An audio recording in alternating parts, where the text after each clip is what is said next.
Welcome all. Today's top breaking news with Gitanjali from Bayan Times. Deputy CM refutes nepotism charges in 108-104 services.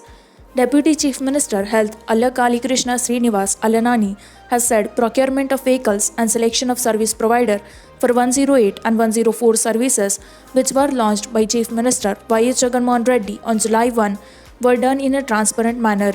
Speaking to media persons here on Saturday, the minister lambasted of the opposition N. Chandrababu Naidu and TDP leaders for their comments against 108 and 104 emergency services and allegations of nepotism in the procurement of the vehicles and selection of service providers.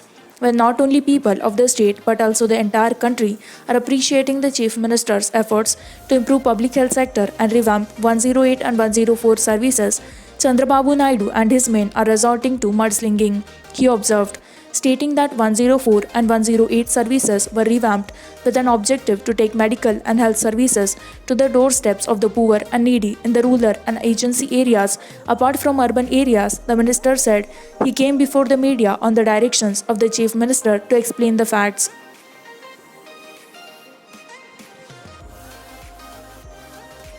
Kallam misled people, Kanna in letter to CM Jagan, alleging that Principal Advisor to Chief Minister Ajay Kallam criticized Union Finance Minister Nirmala Sitharaman, who gave a sane advice to the state government regarding management of energy sector. BJP State President Kanna Lakshmi Narayana has shot off a letter on Saturday to Chief Minister Y.S. Jagannath Reddy.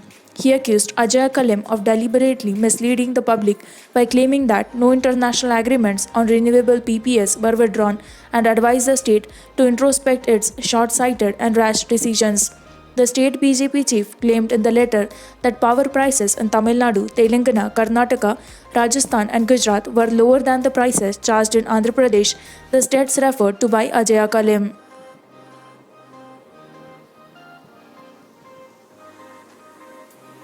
With 998 fresh cases in 24 hours, Andhra Pradesh tally crosses 18,000 mark.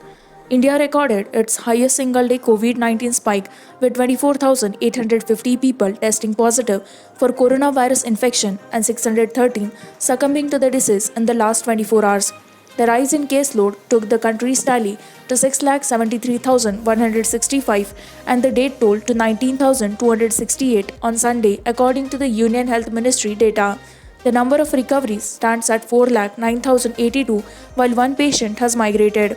This is the third consecutive day that coronavirus infections have increased by more than 20,000 in the country. India's tally neared 7 lakh on Sunday, just a few hundred less than that of Russia. It became the third country in the world to be the most affected by the deadly pandemic. Vizag's KGH gears up for Covaxin clinical trials. Clinical trials of India's first COVID-19 vaccine candidate at Visakhapatnam's King George Hospital (KGH) will begin after nod from hospital's ethics committee, said Dr. R. Vasudev, who has been appointed the principal investigator by Indian Council of Medical Research (ICMR) for conducting the clinical trials of Covaxin developed by Bharat Biotech. Speaking to media, Vasudev said KGH has all the facilities required for the procedure and the ICMR gave permission for conducting trials on 150 volunteers in the 18 to 60 age group. The development came after the ICMR wrote to 12 hospitals in 10 states for the task. The volunteers will undergo COVID test and trials will be done only on those who test positive. They will be under observation after administering the vaccine and the period taken to boost their antibodies will be noted. If everything goes as per the plan, then the trials will be termed successful. Dr. Vasudev added that the trials will be conducted at the labs approved by the ICMR and several volunteers were already coming forward to undergo the test.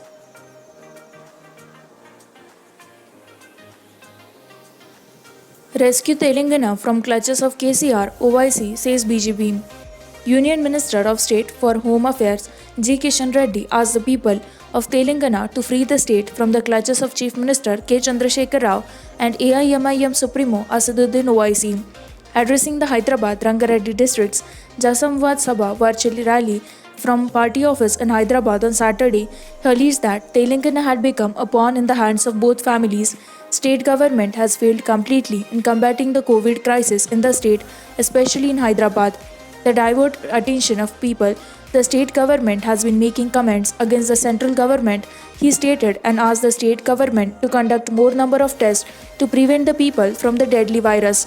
BJP State President and Karimnagar MP Bandi Sanjay Kumar alleged that COVID-19 was widespread in Hyderabad because the lockdown in Old City was not implemented strictly. He said government was not bothered about public health and not conducting enough tests in Greater Hyderabad area, which is the hotbed of COVID cases. Give priority to domestic manufacturers for Atmanirbhar Bharat, says KTR. IT and Industries Minister KT Ramarao emphasized the need to give priority for the domestic manufacturing industry under the centre's ambitious Atmanirbhar Bharat and Make in India initiatives. He felt that construction of high-speed transport network, new airports, major irrigation projects, and infrastructure development in industrial parks could give fresh impetus to the construction equipment industry in the post-COVID era. The minister rolled the red carpet for the investors in the construction equipment industry for setting up their units in the state. He expressed willingness to take policy decisions within the limits of the state government to facilitate their operations in the state. Ramarao said the state government will welcome the investors and support them for establishing their units in industrial park exclusively developed for the construction equipment manufacturing companies. He stated that lot of construction activity was happening in the state, including irrigation projects, road development, and also industrial infrastructure development, among others, providing the much needed opportunities for the construction equipment manufacturers. The minister said welfare and development were both top priorities for the state government since the formation of Telangana state. Telangana Discoms gets centre's nod to raise Rs 12,600 crore loan. The central government on Saturday allowed Discoms in Telangana to raise Rs 12,600 crore loan under centre's liquidity infusion scheme up to Rs 90,000 crore for the Discoms in the country. On May 13, Union Finance Minister Nirmala Sitharaman had announced the loan injection scheme to infuse liquidity into the power sector as part of Atmanirbhar Bharat Self-Dependent India package. Accordingly, the state sent the proposals to the centre for raising the loan on Friday, and on Saturday, the centre approved the same, according to TS Genco and Transco CMD Devulapalli Prabhakar Rao. He told Express that they had sought Rs 12,600 crore and the centre approved the entire amount. Immediately after the Discoms got permission to raise loan, the government issued a GO giving counter guarantee for the loan. The state government recently enhanced the government guarantees limit from 90,000 to 200% of the total revenue receipts (TRR) by amending the FRBM Act 2005 through an ordinance. After that, the first government guarantee was given to Discoms for Rs 12,600 crore.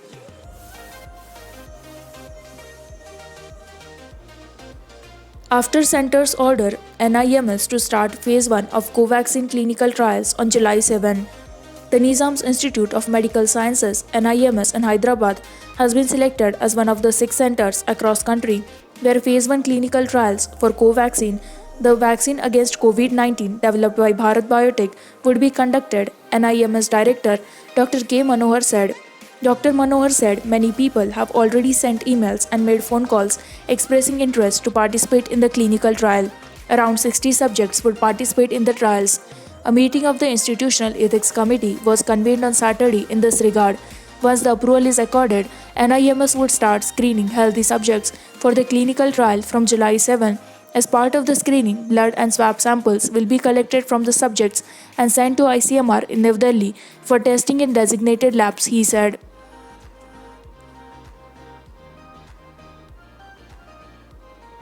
Irregularities galore in irrigation project, says Uttam. TPCC President and Nalgonda MP N. Uttam Kumar Reddy alleged that the TRS government has been taking up irrigation projects only to fill its pockets and quality of work at Kaleshwaram Lift Irrigation Project KLIP was poor. Addressing a press conference in Hyderabad, he announced that the Congress would approach the court about the irregularities taking place at irrigation projects.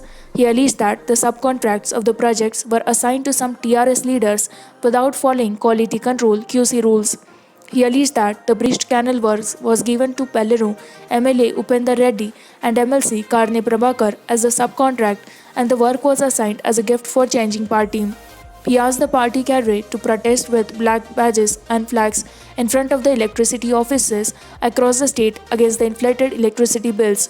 Congress senior leader Mohd Ali Shabir alleged that they have evidence that the TRS government had assigned the irrigation projects to those who joined the party and they would fight legally against the irregularities taking place in irrigation projects. Telangana to give extra 5 kg free rice to card holders. Going a step beyond the center with regard to providing free food grains to the poor, the Telangana government would distribute double the quantity promised by Union government. Telangana Civil Supplies Minister Gangula Kamlakar said on Saturday the state government would distribute 10 kg of rice for free till November this year. This would include the 5 kg promised by Prime Minister Narendra Modi recently under the Pradhan Mantri Garib Kalyan Anna Yojana and 5 kg from the state government. Addressing media persons along with Karimnagar Mayor Y. Sunil Rao on Saturday, the Civil Supplies Minister said the state government would distribute the free rice to all ration card holders, benefiting 2.79 crore people. The decision would cost the state's exchequer an additional 50 crore a month as the government would provide 2.89 lakh metric tons of rice through the public distribution system PDS. Otherwise, the quality stands at around 1.79 lakh metric tons according to official records. With this, we conclude with our today's news headlines. For more such latest news and updates, like, share and subscribe By and Times.